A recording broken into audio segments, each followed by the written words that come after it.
करो। ऐसे ऐसे चरित्र आते हैं भागवत जी में, भक्तमाल जी में, जहां पर अपनों को दूर तक कर देते हैं ठाकुर जी, लेकिन फिर भी विश्वास डगमगाता नहीं।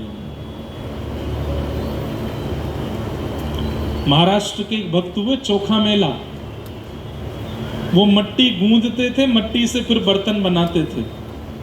उनकी पत्नी जल भरने के लिए जा रही थी तो अपने 1-1.25 साल के बालक को उनके पास छोड़ गई और कहा कि इसका ध्यान रखना, मैं आती हूँ।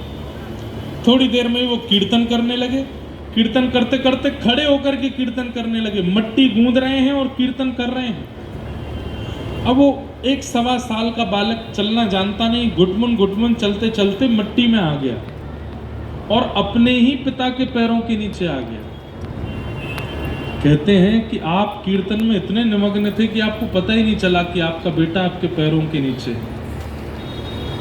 और उसके प्राण चले गए।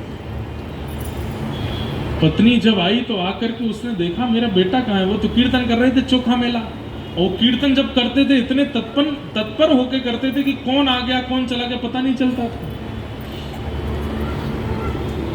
पत्नी ने चारों ओर ढूंढा, नहीं मिले तो चिल्लाने लगी, चीखने लगी, लेकिन उनका तो कीर्तन ही बंद नहीं हुआ। तब उन्हीं को धक्का दिया, बोले हमारा बेटा कहाँ है? बोले मुझे क्या पता कहाँ है, मैं तो कीर्तन कर रहा था। तब देखा तो मट्टी के अंदर धंस चुका था, प्राण निकल गए उसको।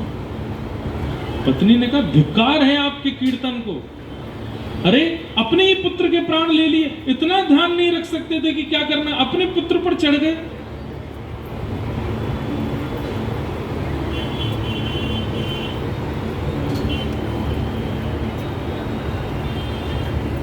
कहते हैं चोखा मेला जी अपनी पत्नी से बोले मैं कीर्तन में निमग्न था, मुझे पता नहीं था कि पुत्र आ गया है यहाँ पर। बहुत सुनाया पत्नी ने, बहुत कुछ बुरा भला कहा। उस दिन उन्होंने संकल्प लिया कि यदि मैंने अब इन दोनों हाथों से कभी अपनी पत्नी का स्पर्श किया तो इन हाथों का त्याग कर दूंगा।